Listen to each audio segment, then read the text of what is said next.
Welcome to the Overland podcast. Andrew, last night was the Leeds game in the FA Cup. What were your thoughts on the game? It was a tough game. It was a lot more tougher than I thought. We did have a comment maybe on the last video that was from a Leeds fan, of all people, saying that it's going to be tougher than we thought. And at 2-1 at half time, I thought it was just going to be like 4-1. I can Barry Big Bollocks it, go back to that comment and be like, oh, this comment aged well. And it didn't turn out like that. And it was very squeaky bum time. Didn't want extra time, didn't want pens. So I'm glad we avoided that. Um, but we scored three good goals. Agreed. Agreed. First goal that we conceded, we effectively just kind of gave them. I mean, don't get me wrong, they pressed really well all game and they made it very difficult for us. But we need to be better than that. And Dizazi hospital passed Caicedo. No, he did. It was, No, he did. But to be fair, I've watched this back again actually because I was just like, I just don't get it. Sanchez should never have passed the ball to Zazi in the first place because Gusto is actually open in the wing. He's got space. yeah, So number one, Sanchez needs to be smarter and say not passing out from the back, or somebody needs to say don't pass out from the back. That's where the lack of leadership comes in and experience. Dizazi shouldn't have passed it to Caicedo, but you can actually see Caicedo asking for the ball and pointing like with both hands down at his feet, like yeah. But he's unaware of the people around him, and I honestly think it's a calamity of players not reading the situation, and it starts with Sanchez. yeah. I fundamentally don't think that Sanchez and Dizazi should play together because I think together it's just an accident waiting to happen all the time. I think you can get away with just one of them, but I think Sanchez puts Dizazi in terrible positions. I think Dizazi puts everyone in terrible positions. The thing with why I think it was a hospital pass is if you look at the actual pass, it's a what max 10-yard pass, and he's played it a yard to the left of Caicedo, which is where the Leeds player is. He's got no chance of getting that ball and keeping it away from the Leeds player that's running around that side. If he plays it to his feet, he's got somewhat of a chance. To hold him up, yeah. But he's just played the worst pass he could have played in that position, short of playing it so far to his left that it just went straight to the Leeds player anyway. And I just thought that's utterly ridiculous. Like I get if you're gonna, there's certain players you can play the ball and you can give it to them and they can get out of anywhere, but you have to give it to them in the right way and pass it to their feet or pass it to the side that gives That them an they're free. escape. Yeah. That they're free. Yeah. Um, yeah, and I think Dizazi was very upset with Malagusto because he didn't make himself available. But at the same time, don't know why he couldn't chip it over the Leeds player. I don't think that was that difficult a pass to play. But again, if he's going to do that, then Sanchez should have done it straight away. That's my I point. completely agree with you. Gusto is, I mean, there's only one angle that you see it from. And I think that's why a lot of people don't pick it up. But there's one angle where you look at it and you're going, there is nobody near him. Like he's just standing there open. And The only thing I'm not sure of with that is how close the winger that ended up pressuring Dizazi was to Gusto before he passed the ball to Dizazi. no, he was on the I edge of feel the like box. He was on the edge of the box. was he? Gusto was a little bit Yeah, further along and up the pitch. But again, this for me, that for me really signifies that lack of leadership. That lack of experience that we keep talking about. That's where you go. That's why we wanted Thiago Silva playing. I know a lot of people saying he slows the game down now and all this sort of bullshit. Trevor did it a bit throughout the game, in open play, yeah, pointing and stuff. I was like, great, that's what you want to see from an academy player. He's a player that you and I have both raved about and said, we don't think he should leave. Obviously, he's been injury struck for most of the season, so it's good to see him play. I thought he had a good game. Bar that yellow card, it was a yellow card. Um, was it? Because it looked there's like he one, basically no, just there's one laid down angle. in front of the ball. When you look at it, when I saw it, I was like, are you having a fucking joke, ref? You watch it from literally like from the referee's angle. They do have a good view of it. He does get him. He does get him. Like, But wasn't he? Didn't he get that? Wasn't he just like in front of the? Wasn't he just basically lie on the floor? It didn't look like he was going towards the player at all. It looked like he just laid on the floor. No, he gets him. And then, to be fair, the commentators even said it themselves. They were like, "Oh, you know what? From the original angles and the live play, you go, oh, that looked like a really good tackle. You see that last angle, you're going, nah, he got him. Yeah, Got him. It I was a was bit getting like very upset. Caicedo on Gravenbach, like that kind of level of where he hit him Was on his it? foot and stuff. Yeah. Because I was watching. Well, I thought I was very upset during the game because I think Leeds from minute one were leaving something on us, and there was a Yeah, lot but of that's sort of Leeds. just It's a like physical kicks game. and whatever, and the ref was letting it go, and it felt like almost every time we put in a hard challenge, booking immediately. I was Really? like, I think you've set. Well, Caicedo got booked from my angle. It didn't even look like he touched him, but I was basically in line with it, like, Yeah. and the tackle's going that way, so I couldn't really see anything. But it looked like the bloke just span and lost his balance and fell over. Um, and he got booked. The Trevor one just didn't look like a foul from where I was sat, and they were flying in a lot of the time, and the ref wasn't doing anything. They So I were was like, also very clever, like the little nudges here and there, and the sort of physical kind of mm, battle on that side of things. But again, I think they're doing what I think Liverpool do, and I don't think I said this in the previous one, which is, they play those fine lines really well in terms of, what's legal and then what's a foul. yeah, Street smarts, if you want to call it that. But yeah. What did you think of the first goal for Chelsea, Jackson? really good goal. And again, it's just like how has that gone in? When you look at like our performances and the chances that we missed, like how has that one gone in? It, we're such a bizarre team where we miss such easy chances, and then we take the difficult, like significantly more difficult ones. I think you could say that about all three of our goals against Leeds. Yeah, all I think three were incredible, every and we single just have one these you could say, weird games. yeah, there were clearer ones against Liverpool. Yeah, and we just have these weird games where for some reason we decide we're going to put the ball in the net this today, and everyone decides it's not even like one player gets two or three, and they've just absolutely got their shooting boots on.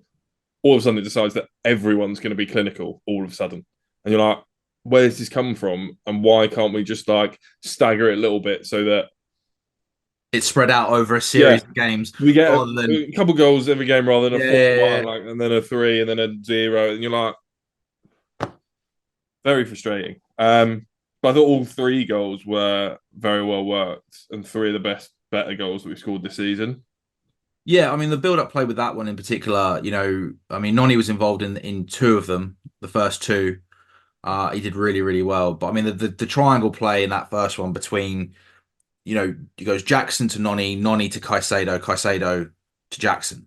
Mm. I mean it's grassroots stuff. It's what you learn from such a young age. And the finish I thought from Jackson was really good. I think if the defender comes in like a split second later, he's going to put him off. Like he's, just going to outmuscle him and he'll fluff it. And I do think actually after watching Jackson in that game, I've got a different opinion on Jackson now. And I actually think if Jackson hits the gym and puts on a bit of muscle and becomes stronger, I actually think we've got a player on our hands. I just think he's not strong enough at the moment. And with the hold up play, yeah, he sometimes tries to be a bit too cute for me. But I'd like to see him get a bit stronger. And I think we will all see a different player there on some level. I'm not saying he's Yeah, in front of goal, but in terms of hold up play wise and running with the ball, I think we'll see an improvement.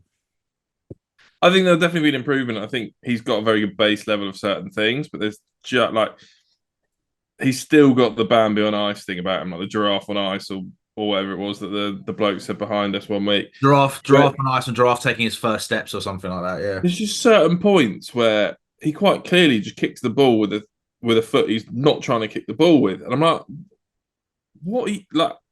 Do you know what your legs are doing a lot of the time? And I'm just, No, he's I definitely. don't feel like he's ever going to be an elite striker. I think he can do a very good job for us if he. Yeah, I'm not saying he But would be the striker, but I'm just saying in terms of one of the areas that I've been infuriated with him is he can't hold up the ball, and when you're playing counter attack and he's got to wait for players to get back up with him, he looks just too weak.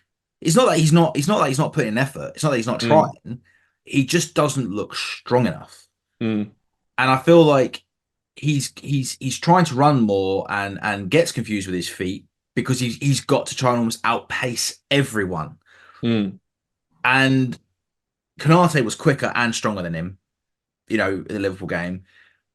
There was a couple of centre backs that were stronger than him in the Leeds game. And I just feel like if he's able to hold up the ball a bit better and be a bit stronger, it takes a little bit of pressure off of him, and we can then build mm. play moving forward again. That's just a quick opinion I have. However, one thing I like to say about him as well is I find he always over celebrates. Even when someone else scores, he over celebrates, goes over the top, tells the crowds to shush, kisses Enzo's shirt when he was holding it after everyone thought Enzo was going to leave. And I love the fact in this game where we just drew one, we got the goal back, it's 1-1, and he was like, right, let's get back to the halfway line and go again. And I was like, I love that. I was like, yes, that is the time to be going, come on, keep that momentum going. And I had to give him praise for that. I love that. Yeah, I did wonder where you were going with that. No, no, yeah, no, no, yeah, Celebrate his goal. Um, I did feel a little bit sorry for him because I think it showed how isolated he was at times, and he gets where he's got two defenders on him. yeah. There's a there was a lot of times where he was making runs and pointing behind one of the defenders, and I don't know whether it was a mixture of him running at the wrong time, him kind of showing it too much that he's going to make the run, or just our players not having the vision to see him quickly enough. But what Probably kept both. happening was he was trying to play the offside line with the defender he could see, and the other centre back that was sort of looking at him while he was sort of looking at that defender, and there was, I think it was Cooper behind him. He dropped 10 yards, and the offside line was 10 yards back, and then they played the ball through, and it was just easy for Cooper to like mop the ball up. Yeah. And I think it just shows how kind of isolated it is that the player can just do that. So he hasn't got anyone else to worry about because there's no one else anywhere near him that they can just cover that run, and there's no real danger anywhere. Well, you're right. He gets isolated, which is again why I spoke about the hold up play. Mm, One. And then the second part of that is I still think there are certain we spoke about it against Liverpool. Our identity when we're playing. It's all well and good saying we're counter-attacking, but still, I feel like there's still work to be done on that. I mean, don't get me wrong, there's some lovely phases when we said it, lovely phases in this game. However, it's against a championship team, mm, a team that should probably be in the Premiership. Let's face it, but it is against a championship team. So it's a hard one call, but we've said before about people making runs, and sometimes the ball goes but the player doesn't go, or the player goes but the ball doesn't go, and I feel like there's mm. still that link up that's got to go. But overall, considering what we have seen from him, it was a good finish. Very tight angle. I do think the goalkeeper probably could have done a little bit better, not to give him a disservice, Yeah. but overall, it was going to be on target. It would have been a hard save for the keeper because it was so close to him. Mm. Um, but yeah, good goal. And then Mudryk's goal. What did you think? I was so glad he got a goal because because Mudryk has struggled, and I two don't know. because It's beyond a struggle. It's been a very tough season for him. he was on corners, and every corner he took, the Leeds fans was screaming at him, "What a waste of money!" Yeah. I was so glad that he managed to get a goal and celebrate in front of them after that and put us 2-1 up. And it was a good goal. It was well taken. He made a First good run. time, I think, first time strike. Great yeah, finish. and arguably, I think he's better in that middle where he's got a bit of freedom and than he is out wide. I mean, I did say quite a while ago I'd like to see him in the 10 position. I think he gets I think he gets lost out wide. I think he gets lost, and he did some great runs from the middle, Mm. great support play. The problem with that is you're picking between Connor and Mudryk, so to play that 10, so Yeah, it's yeah. very difficult to give him the opportunity to play that role. Uh, True. Doesn't mean one of those, doesn't mean that Connor has to play in the 10, does it? no, but then you're trying to drop £100 million midfielder, so Oh, well, we'll see what happens in the starting 11s later in the next episode. Um, Leeds then equalised. And again, it was the cross in from their left, I believe. Again, I put that down to poor defending and poor leadership in terms of man marking. What were your thoughts on that one? Um, I think it was a again where we didn't have enough players back, and I think from memory it was us losing the ball in a silly place. Like we seem to lose the ball in silly places, and that's when we concede goals. And I think they just took it well. I think it's difficult to say definitely who should have got that man, whether Alfie Gilchrist at left back, because I think he was still left back at that point, should have Yeah. been covering it, or whether it was whoever was playing left centre back at the time, Trevor, I think. So I think that's one of those goals that happens, and the only way you really kind of stop it is either an exceptional piece of defending, a poor ball from them, or you just don't give the ball away in the first place. Well, for I think me, go on, finish your point. well, it's going to kind of come off a little bit in terms of I think I was quite disappointed in how we used the ball in the second half, and we did give it away a hell of a lot. And when we had it, the play was slow. We didn't really do anything with it, and then we just kind of gave it away with sloppy passes, sloppy touches, and there was a lot of that in the second half. I think Leeds were by far the better team in the second half, and I think the goal was part of that. Yeah, no, I won't disagree with that. Just from a defending point of view, though, like for me, Chalobah got stuck with two defenders. Dizazi's nowhere near it. Dizazi's not even in line. For me, that should have been Dizazi should have gone to the man that Trevor was on, and Trevor should have then been able to go back and cover the back post.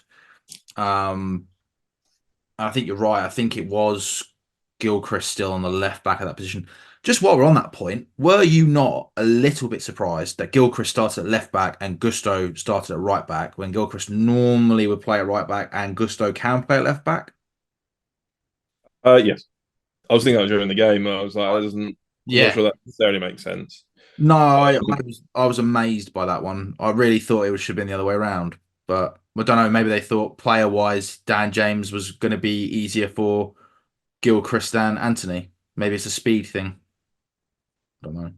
well, I think Daniel James is probably their quickest player. Oh, he's definitely up there because he beat him for speed before they got their first goal Yeah, and gave him a little nudge and nearly chipped the goalkeeper because he was in no man's land. yeah. So I think that was a bizarre tactical move in terms of Gusto's obviously pretty quick himself, and I'd back him to have slightly more of a chance against their quickest player. But Mm. I do feel sorry for Alfie Gilchrist. He might not have had the perfect game. I don't think he did a lot wrong. We've got to start giving him a chance in one position, moving him around. I think he should be a centre back, and we're just using him to fill in holes across the back four. Whatever that's the only game time he's getting. He's not really having a chance to impress. Yeah, but I'm not surprised by that. No, but I just think if you're going to use youngsters and ones that you supposedly rate quite highly, I think Chelsea rate him quite highly. Give them time in the position that they're meant to be playing. It's the same with Colwell playing left back for like the first half of the season. No, I agree. I think the difference is that there is a higher possibility that if you put Gilchrist in different positions and he does well, there could be an argument that his price goes up, and that is another academy player that we can sell to earn back some of this money, despite the fact the club are saying that actually we're not in that much trouble at the moment yet with that situation. But that's the only thing that I can think of. No, I just think he's a sacrificial lamb from the injury crisis that we've got, and it's just Oh yeah, he has to well, he's play part of that. wherever we've got a space. Because I think if you can get someone that established himself playing well in a specific position, I think that sells better than he can kind of ish play in all three of these positions, but Yeah. hasn't really established himself well. I think, yeah, And then Gallagher comes on and gets the third goal 4 goals in 5 games for Gallagher, which I think that's not Good bad. return. I mean, it's a shame he can get the one in the one that counted. Yeah, I was thinking that myself. But I knew you'd mention it. Yeah. yeah, he's done very well for us of late, and I think his main criticism from me of playing in that position was not helping with the goals. Um, Well, so, it's yeah, that's not just been your criticism. That's been criticism across a lot of pundits and other fans and stuff as well. But and a slight lack of creativity and ability to feed other players in tight positions. I mm. think you need at least one of those two to be a number 10. So it's good to see that he's getting goals. But yeah, Well, I mean, to be fair for me, I thought again it was a great goal. It was a great run by Enzo, similar to one that Noni made for the second goal, in through the middle from out wide. And I what I loved about Connor's goal was, well, I like Mudryk's movement as well, but Connor's running backwards. He's kept his body open. He does a lovely little turn, and then while still sort of stumbling slightly, he regains composure and hits the ball. I thought it was a great finish. So I do think the left back has made a big mistake in that goal as well. I don't disagree. I was amazed by it myself. I He, don't know where he was trying to run to and where he was trying to make a tackle. he's gone the wrong side of Gallagher, Yeah, and it's helped Gallagher. But then, to be fair, I think because of Gallagher's positioning, I think he's going right. I'm going to get in front of him, and I'm going to get this ball before Gallagher. maybe. That's the Maybe, only. That's or the only maybe he reason thought he he was threw going to that like side. spin the other way, but I think bizarre decision. I think you've got to get him in front of the man. Yeah. So, Um. but it It's worked got out in our favour, and Connor can only do what compete against what he's playing against, and he's scored a goal. So No, absolutely. And it was a good goal, like across. And do you know what? It was what 2 minutes or something, 3 minutes until the end of the game. So it was quite nice to see that go in our favour for once. Um. Any other positives from the game that you'd like to discuss? specifically positives. Well, I'm just going to go with positives. You can throw in a negative in there. Just go for anything you want to discuss then. I think Sterling was fucking useless in that game, Yeah, I'm not going to lie. I'm and not. it might be tired legs, it might be from the farm, but I don't think he played that many minutes. But he just didn't. He wasn't running. I think he wasn't the only one, but noticeably he was not running, and he wasn't really tracking back. And the other point that annoys me, and I don't think this is actually his fault. What is the fucking point of having Sterling in the box on a defensive corner? We've said this before. We've Just get said him this off the before. pitch. What's the point? I don't get He's it. I not don't going to understand block it. He anyone, can't. He really. He's can't not mark going to. anyone. He's not going to be able to block anybody because they always put him on a big guy as if he's going to like trample all over him and fall over. He just pushes him. They just push him to the side. I've said it Yeah, before. I can't remember what game it was. It was a while ago. He was like marking one of the biggest men on the pitch. I can And it's like, understand what's he going to do? He's not going to stop anything. when we stick him on the edge of the box to just like make it difficult for someone so they can't just get an easy volley or something if it comes off. I can understand that, and then he can just run up the pitch as soon as we got the ball. But where he's standing at the minute, he's not going to actually impact the game at all. I'm sure he'd duck the ball even if by some miracle they crossed it low enough that he could head it. I mean, again, it was. I think he had a chance in this game as well, and the first touch let him down. His first touch, unless it's like five yards away from him, his first touch is actually awful for what the teams he's played for and what he's won. It's shocking. Did But get a good assist to balance it out. He did get a good assist from I Mudryk, did, and he but set Mudryk up. It was a good ball, and we have criticised him before. I think more on that last season than this season. the Um, effort level was not where it needed to be. no, and it could be fatigue, but sometimes I think that with him, although I think he's done better for us this season, I still think he's one of those players that can go missing in games Yeah, where it's just not there. And when I look at the wingers that we've got, I do think it's he for me is probably the one that I'd want to leave. Although I know we've been talking about experience and stuff,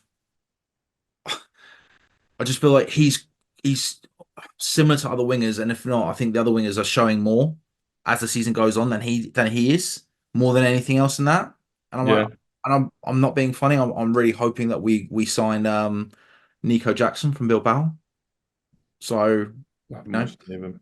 No idea. um, I mean, yeah, wasn't happy about Sanchez. I was amazed. Well, we said we don't think it should be Sanchez. We said it should be Petrovic, and if it is Sanchez, it's just to give him minutes. I think it's now cemented that Petrovic is the number one goalkeeper choice.